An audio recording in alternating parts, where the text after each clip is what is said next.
কর্মকর্তা কর্মচারী, তাদেরকে সম্মান দিয়ে আপনি সর্বোচ্চ ধরেন একটা অ্যাড্রেস করতে পারেন, স্যার তাদের সাথে যায় না।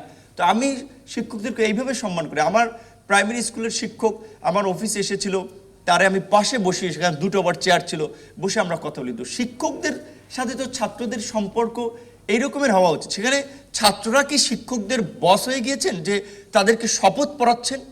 হ্যাঁ, যদি সেই পর্যায়ে যেতে পারেন, তারপরেও এটা করতে পারেন না। শুধু এইটা যারা করেছেন তাদের মধ্যেও মূল্যবোধের ঘাটতি রয়েছে। কিংবা ইসলামী বিশ্ববিদ্যালয়ে গার্ড অফ অনার নিচ্ছেন, এখন আপনারা মিনিস্টার হয়ে গেছেন, আপনারা গার্ড অফ অনার নিচ্ছেন, এইটা অতি বাড়াবাড়ি। তো এই জায়গা থেকে আমি আরেকটা কথা বলতে চাই যে আসলে এই আন্দোলনটা কিন্তু শুরুর দিকে রাষ্ট্র সংস্কার, গণতন্ত্র, মানবাধিকার, জনগণের অধিকার কিংবা একটা গণতান্ত্রিক পথে উত্তরণের আন্দোলন ছিল না। এটি কোটার একটা বিষয় আন্দোলন ছিল, তরুণদের বঞ্চনার একটা জায়গা থেকে, বলা চলে তরুণদের সরাসরি স্বার্থ সংশ্লিষ্ট বিষয়। সেই আন্দোলনে যখন সমস্ত রাজনৈতিক দল সমর্থন দিল এবং বিশেষ করে আবু সাইদ কিংবা মুগ্ধের মতো মানুষের আত্মত্যাগগুলো সমস্ত মানুষকে নাড়া দিয়েছিল, যেটা আমাদের আজকের এই বিতার্কিকদের মধ্যেও কেউ কেউ বলেছিল যে কোটা আমি বুঝি না, আমি আইনের ছাত্র। যখন আমি দেখেছি যে আমার ভাইদেরকে গুলি করে মারা হচ্ছে, আমার বোনদেরকে লাঞ্ছিত করা হচ্ছে, আমি আর স্থির থাকতে পারিনি। প্রত্যেকটা মানুষ ওই তাগিদ থেকেই কিন্তু রাজপথে নেমেছিল।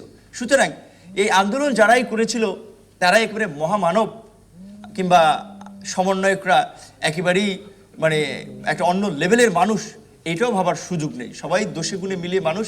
কাজেই এই আন্দোলনে যেমন সকলের স্টেক হোল্ডার ছিল, আগামীর বাংলাদেশ বিনির্মাণ করার জন্য সকলের সেই কনসার্নটা থাকা দরকার আমি মনে করি। যদি আমরা ভেবে থাকি যে ওকে সমন্বয়করা বা বৈষম্যবিরোধী আন্দোলন প্ল্যাটফর্মটা তারাই বাকি দায়িত্ব পালন করবে, সেটা চরম আমাদের একটা ভুল বিবেচনা হবে।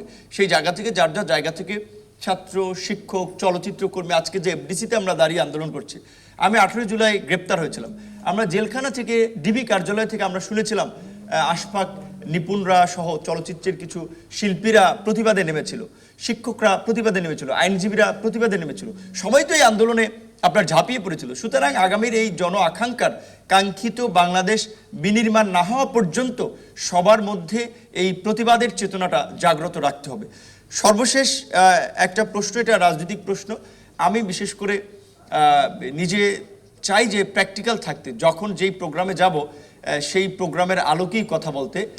আমাদের যদিও আমাদের কালচারে এটা খুব কম, ধরেন দেখা যাচ্ছে একটা মানুষ গেছে ওয়াজ মাহফিলে, ওখানেও তাকে রাজনৈতিক বক্তব্য দিতে হচ্ছে, কিংবা গেছে কনসার্টে, ওখানে অন্য বিষয়ে আলোচনা করতেছে। সো এই বিষয়ভিত্তিক আলোচনার মধ্যে থাকার একটা প্র্যাকটিস বোধহয় আমাদের করা দরকার। তো আজকে এখানে আবার সাংবাদিকরা আছে, অনেকে হয়তো নিউজের জন্য এটা ব্যবহার করবে, যেই কারণে আমি জাস্ট সংক্ষিপ্ত একটু উত্তর দিচ্ছি। যে বলছে যে গণ অধিকার পরিষদ আগামী নির্বাচনে জোটভুক্তভাবে নির্বাচন করবে নাকি এককভাবে নির্বাচন করবে।